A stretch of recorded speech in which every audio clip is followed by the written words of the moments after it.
All right. Here's speaking of Joseph Sikora. Tommy just returned on Power Ghost, and the trailer of Power Force just came out yesterday. So, how you feeling about all of this? All the Uh, news is coming to you. I am so excited that the announcement finally came out that we are starting in September 1st. We got some Labor Day vibes. Tommy's got a lot of work to do. I'm excited about that. I was excited to be in the last two episodes of Power Ghost, which has been a real fun ride this season. I know that the rest of the audience has been loving it as much as me. Talk about twists and turns and simultaneous adventures happening. I always try to make sure I know what the heck's going on in the timeline and who's with who and who's against who, because it's intense, it's deep. I think Brett Mahoney's done a really great job. Yeah, that's exactly what I was going to get into next because the timeline. This is about 3 months after the season finale of Ghost, and when we saw Tommy on Force, we saw that the agents are investigating him. So, how did you keep track of the timeline when it came to bringing you back in for Ghost, along with what's coming up with Power Force?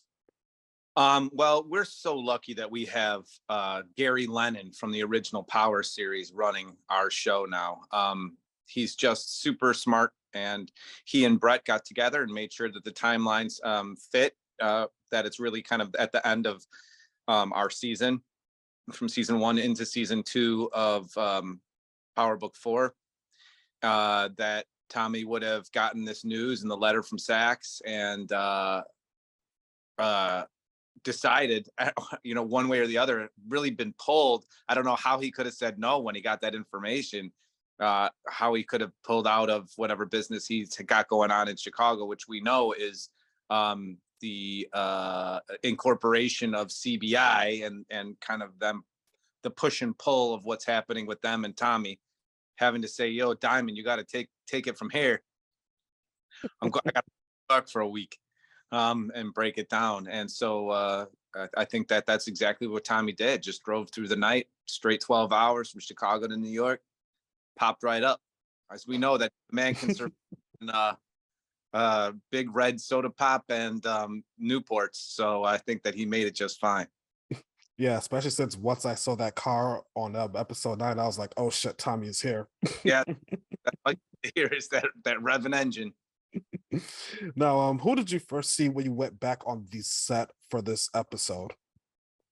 The first person I saw was Naturi Naughton. I saw her in the makeup trailer, and it was so nice to see her back. It was very nostalgic because she and I and Leela Lauren and Omari Hardwick, we started 10 years ago on this show. We were cast 10 years ago, so it's been a long time, a decade of our life, a dedication to a storyline and a narrative that I think that we've all kept as honest and truthful and put as much passion as we possibly could in there. And I still think there's years to come. Awesome. Now, your scene with Tariq. The last time you two encountered each other, Tariq wasn't built to stand up against people yet, and now he's a little older. He's starting to do it. So, what was the thought process of having you and Michael Rainey do this scene? Well, I think that, yeah, I think it was to show that Tariq, Tommy would never have thought that Tariq could get the drop on him, and I think that if he was a split second, a millisecond later, that might have been it for him. Tariq was. I think that that's smart to show that Tariq is growing in those ways, in the street ways, because he was the son of somebody who came from those means. Tariq obviously went to the best schools, had the best education, grew up with money and not wanting for anything. So it's a different kind of evolution. Whereas Tommy is from that world and that urban environment, and his whole every day is a day to die. When he is for most of his life, he felt that way. So I think it's different, but I think that it also shows a lot of the love between those two characters. I think it shows a connective bond and a family bond there, and the inner struggle that Tommy has always had between the rules of the street say I got to take you out, but my heart says something different. So there's a really fun conflict to play. Now we know there's a cameo periods for Power Ghost, but let's just say if Tommy was in this season, which characters you would have loved to see him interact with? Oh, more of this season. I think Yeah. that I would have loved to see him be the one that took out sacks.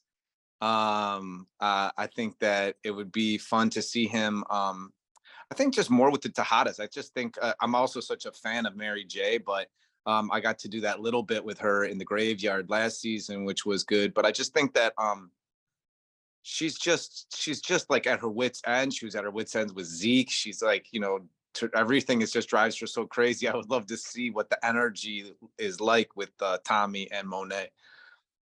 Awesome. My next one, I have to throw this in there because I'm pretty tight with the guy, Jeffrey Dean Morgan.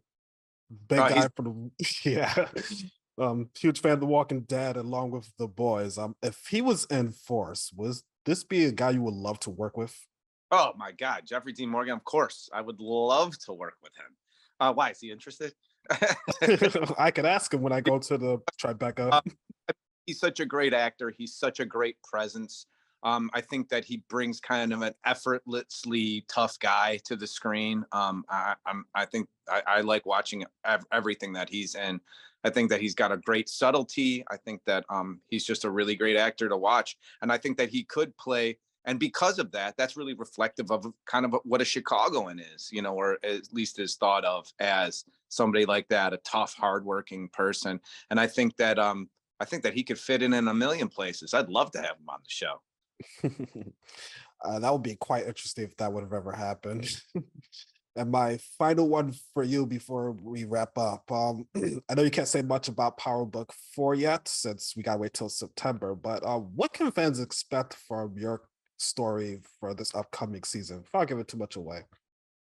I think that because we have Gary Lennon from the original Power series, we really get back to the essence of Tommy. I think that Tommy kind of got very lucky a lot of times in the first season with making it to a very high level of the drug dealing and the connections that he was able to make really fast.